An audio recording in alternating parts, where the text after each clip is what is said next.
ഇത് കണ്ടില്ലേ, ഇത് സ്റ്റീലിന്റെ ഒരു കത്രികയാണ്. ഇത് വെച്ചിട്ട് ഞാൻ ഈ സ്വിച്ച് ഓൺ ചെയ്യുന്നു. എന്നിട്ട് ഈ പ്ലഗില് ഇത് വെച്ചൊന്ന് കുത്തി നോക്കിയാലോ, എന്തായിരിക്കും സംഭവിക്കുക?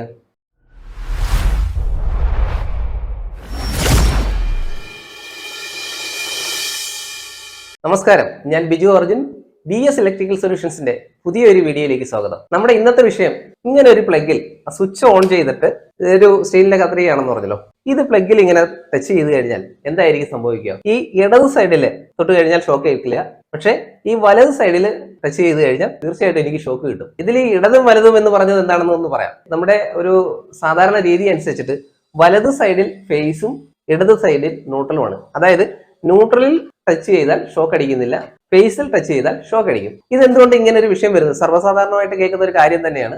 പക്ഷെ ഇതിന് എന്താണ് ഇത്ര പ്രാധാന്യം എന്ന് ഞാൻ പറയാം. എനിക്ക് ഒരുപാട് സംശയങ്ങളായിട്ട് മെസ്സേജുകൾ, കമന്റുകളൊക്കെ ഇങ്ങനെ വരാറുണ്ട്. ന്യൂട്രലിൽ തൊട്ട് കഴിഞ്ഞാൽ എന്താ ഷോക്ക് അടിക്കാത്തത്? ഫേസിലൂടെ വരുന്ന കറണ്ട് തന്നെ അല്ലേ ന്യൂട്രലിൽ കൂടി തിരിച്ചു പോകുന്നത് എന്ന് പലരും ചോദിക്കുന്നുണ്ട്. അപ്പോൾ അതൊന്ന് വ്യക്തമാക്കുന്നതിന് വേണ്ടിയിട്ടാണ് നമ്മൾ ഈ ഒരു വീഡിയോ എടുക്കുന്നത്.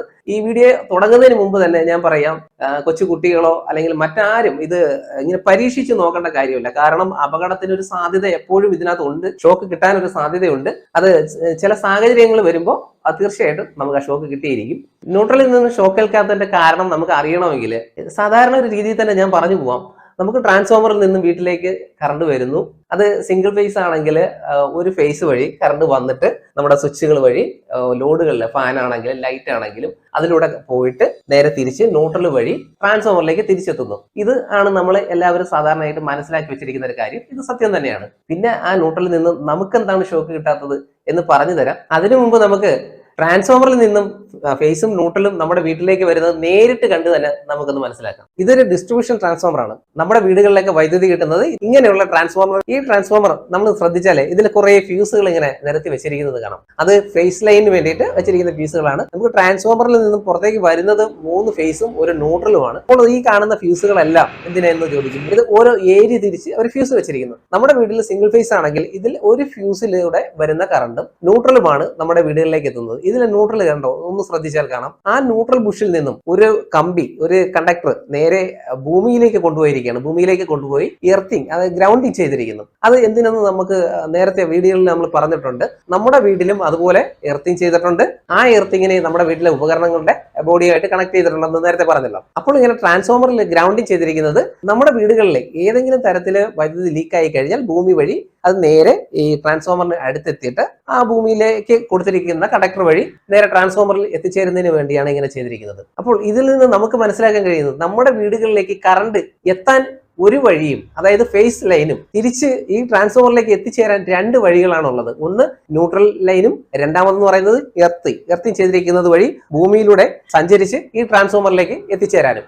ഇത്രയും കാര്യങ്ങളാണ് നമുക്ക് ട്രാൻസ്ഫോമറിൽ നിന്നും മനസ്സിലാക്കിയിരിക്കേണ്ടത്. ഇനി നമുക്ക് എങ്ങനെയാണ് അല്ലെങ്കിൽ എന്തുകൊണ്ടാണ് ന്യൂട്രലിൽ നിന്ന് ഷോക്ക് കിട്ടാത്തതെന്ന് നമുക്കൊന്ന് നോക്കാം. ഇപ്പൊ നമുക്ക് മനസ്സിലായല്ലോ ഒരു ട്രാൻസ്ഫോമറിൽ നിന്നും എങ്ങനെയാണ് ഫേസ് ന്യൂട്രലും നമ്മുടെ വീട്ടിലേക്ക് എത്തുന്നതെന്ന്. ഈ വീഡിയോ നമ്മൾ സാധാരണക്കാർക്കും കൂടെ വേണ്ടി ചെയ്യുന്ന ഒരു വീഡിയോ ആണ് കേട്ടോ. അതുകൊണ്ട് വലിയ ടെക്നിക്കൽ പദങ്ങളോ ഒന്നും ഇതിനകത്ത് ഉപയോഗിക്കുന്നില്ല. ഇനി നമുക്ക് ന്യൂട്രലിൽ നിന്നും എന്തുകൊണ്ട് ഷോക്ക് കിട്ടുന്നില്ല ആ ഒരു കാര്യത്തിലേക്ക് വരാം. ഇപ്പൊ നമ്മൾ കണ്ടല്ലോ, ട്രാൻസ്ഫോമറിലെ ന്യൂട്രലിനെ ഗ്രൗണ്ട് ചെയ്തിരിക്കുന്നു, ഭൂമിയായിട്ട് ബന്ധിപ്പിച്ചിരിക്കുന്നു. നമ്മുടെ വീടുകളിലോ മറ്റോ ഉപയോഗിക്കുന്ന ഉപകരണങ്ങളുടെ ബോഡിയിലേക്ക് ഏതെങ്കിലും ഒരു കാരണവശാൽ കറണ്ട് കടന്നു വരാൻ ഇടയായി കഴിഞ്ഞാൽ അത് നമ്മുടെ ശരീരത്തിൽ കൂടി കടന്ന് ഭൂമിയിലേക്ക് പോകുകയും നമുക്ക് ഷോക്ക് കിട്ടുകയും ചെയ്യും. അത് ഒഴിവാക്കാൻ വേണ്ടിയിട്ടാണ് നമ്മുടെ വീടുകളിൽ എർത്തിങ് ചെയ്തിട്ട് ഭൂമിയായിട്ട് കണക്ട് ചെയ്തിട്ട് നേരെ കൊണ്ടുവന്ന് നമ്മുടെ ഉപകരണങ്ങളിലൊക്കെ കണക്ട് ചെയ്തിരിക്കുന്നത്. നമ്മുടെ വീടിനുള്ളിലെ ഉപകരണങ്ങളിലൂടെ ലൈറ്റ് ഫിറ്റിംഗ് ആവുമ്പോൾ, ഫാൻ ആവുമ്പോൾ, ഏതുമാകട്ടെ, അതിലൂടെ കടന്നു വരുന്ന കറണ്ട് തിരിച്ച് ന്യൂട്രലിലൂടെ ട്രാൻസ്ഫോമറിലേക്ക് കടന്നു പോകുമ്പോൾ ആ കണ്ടക്ടർ, ആ ചാലകത്തിന് വളരെ പ്രതിരോധം കുറവായിരിക്കും. അതുകൊണ്ട് വളരെ വേഗം തന്നെ ആ കറണ്ട് ചാലകത്തിലൂടെ തിരിച്ച് ട്രാൻസ്ഫോമറിലേക്ക് എത്താൻ ശ്രമിക്കും. പക്ഷെ നമ്മൾ ആ ന്യൂട്രൽ വയറിൽ തൊടുമ്പോൾ നമ്മുടെ ശരീരത്തിന്റെ പ്രതിരോധം, റെസിസ്റ്റൻസ് എന്ന് പറയുന്നത് 1000 ഓമിന് മുകളിലേക്കാണ്. അത് നനയുകയൊക്കെ ചെയ്യുമ്പോൾ അത് താഴ്ന്നു വരാം. എന്നിരുന്നാലും ഈ വൈദ്യുതിക്ക് സഞ്ചരിക്കാൻ ഏറ്റവും എളുപ്പമായിട്ടുള്ള ഒരു പാത ഏതാണോ ആ പാതയിലൂടെ ആയിരിക്കും വൈദ്യുതി വളരെ വേഗം സഞ്ചരിച്ച് അതിന്റെ ഉറവിടത്തിലേക്ക് എത്തുന്നത്. നമ്മൾ ന്യൂട്രൽ വയറിൽ തൊടുമ്പോൾ നമ്മുടെ ശരീരത്തില് പ്രതിരോധം വളരെ കൂടുതലായതിനാൽ നമ്മുടെ ശരീരത്തിൽ കൂടി കയറി ഇറങ്ങി ഭൂമിയിലെത്തി ആ ഭൂമിയിലൂടെ സഞ്ചരിച്ച് ട്രാൻസ്ഫോമറിൽ എത്തുന്നതിനേക്കാൾ വളരെ വേഗത്തിൽ ആ ഒരു ചാലകത്തിലൂടെ അല്ലെങ്കിൽ ആ ഒരു കമ്പികളിലൂടെ, ലൈൻ കമ്പികളിലൂടെ സഞ്ചരിച്ച് ട്രാൻസ്ഫോമറിൽ അതിന് എത്താൻ പറ്റും.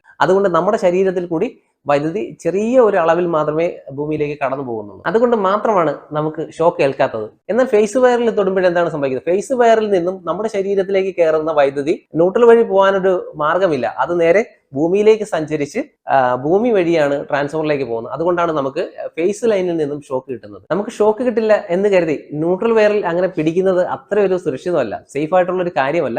എന്തെന്ന് പറഞ്ഞാൽ ഈ നമ്മുടെ വീട്ടിൽ നിന്നും ട്രാൻസ്ഫോമറിലേക്ക് പോകുന്ന ന്യൂട്രൽ വയർ കമ്പികളിലോ എവിടെയെങ്കിലും ഒന്ന് ലൂസ് ആവുകയോ പൊട്ടിപ്പോവുകയോ ഒക്കെ ചെയ്തു കഴിഞ്ഞാൽ ഈ കറണ്ടിന് ട്രാൻസ്ഫോമറിലേക്ക് പോകാൻ വേറെ വഴിയില്ലാതെ വരും. അങ്ങനെ വരുമ്പോൾ തീർച്ചയായിട്ടും നമ്മുടെ ശരീരത്തിൽ കൂടി കയറി ഇറങ്ങി ഭൂമിയിലേക്ക് പോകും. ആ നിമിഷം നമുക്ക് ഷോക്ക് കിട്ടുകയും ചെയ്യും. അതുകൊണ്ട് ന്യൂട്രൽ വയർ തൊട്ടുകൊണ്ട് വർക്കുകൾ ചെയ്യുന്നതോ ഇങ്ങനെയുള്ള പരീക്ഷണങ്ങൾ നടത്തുന്നതോ ഒന്നും സുരക്ഷിതമല്ല. കുട്ടികളാണെങ്കിലും മുതിർന്നവരാണെങ്കിലും ആരാണെങ്കിലും ന്യൂട്രലിൽ ഷോക്ക് അടിക്കില്ല എന്ന ഒറ്റ ധൈര്യത്തിൽ ആരും ന്യൂട്രൽ വയറിൽ കയറി പിടിക്കരുതെന്ന് പറയുന്നതും അതുകൊണ്ടാണ്. നിങ്ങൾ ഇലക്ട്രിക്കലിനെ സ്നേഹിക്കുന്ന ഒരാളാണെങ്കിൽ, ഇലക്ട്രിക്കൽ ഫീൽഡിൽ വർക്ക് ചെയ്യുന്ന ഒരാളാണെങ്കിൽ, വയർമാൻ എക്സാമോ സൂപ്പർവൈസർ ഇന്റർവ്യൂ ഒക്കെ അറ്റൻഡ് ചെയ്യാൻ കാത്തിരിക്കുന്ന ഒരാളാണെങ്കിൽ നിങ്ങൾക്ക് B.S ഇലക്ട്രിക്കൽ സൊല്യൂഷൻസിന്റെ ഇലക്ട്രിക്കൽ ഇംപ്രൂവ്മെന്റ് ക്ലാസ് വളരെ പ്രയോജനകരമായിരിക്കും. ചെറിയ ചെലവിൽ തന്നെ ഇലക്ട്രിക്കൽ ഫീൽഡിൽ വർക്ക് ചെയ്യുന്നവർക്ക് വേണ്ടി തയ്യാറാക്കിയിരിക്കുന്ന ഈ ക്ലാസ്സുകളെ കുറിച്ച് കൂടുതൽ അറിയുന്നതിന് വേണ്ടിയിട്ട് നമ്മുടെ വീഡിയോയിൽ തന്നെ കാണുന്ന നമ്പറിൽ വാട്സ്ആപ്പ് ചെയ്യുക. ഇപ്പോൾ നമുക്ക് മനസ്സിലായല്ലോ എന്തുകൊണ്ടാണ് ന്യൂട്രലിൽ നിന്നും ഷോക്ക് ലഭിക്കാത്തതെന്ന്. അപ്പോൾ നമ്മുടെ ഈ വീഡിയോ നിങ്ങൾക്ക് ഇഷ്ടപ്പെട്ടുവെങ്കിൽ തീർച്ചയായും ലൈക്ക് ചെയ്യുക, ഷെയർ ചെയ്യുക, സബ്സ്ക്രൈബ് ചെയ്യുക. നിങ്ങൾ ആദ്യമായിട്ടാണ് B.S ഇലക്ട്രിക്കൽ സൊല്യൂഷൻസിന്റെ വീഡിയോകൾ കാണുന്നതെങ്കിൽ അപ്ലോഡ് ചെയ്യുന്ന സമയത്ത് തന്നെ നോട്ടിഫിക്കേഷൻ ലഭിക്കുന്നതിന് നോട്ടിഫിക്കേഷൻ ആൾ എന്നുള്ളത് കൂടി ക്ലിക്ക് ചെയ്യുക. അപ്പോൾ നല്ലൊരു വീഡിയോയുമായിട്ട് നമുക്ക് വീണ്ടും കാണാം. നന്ദി.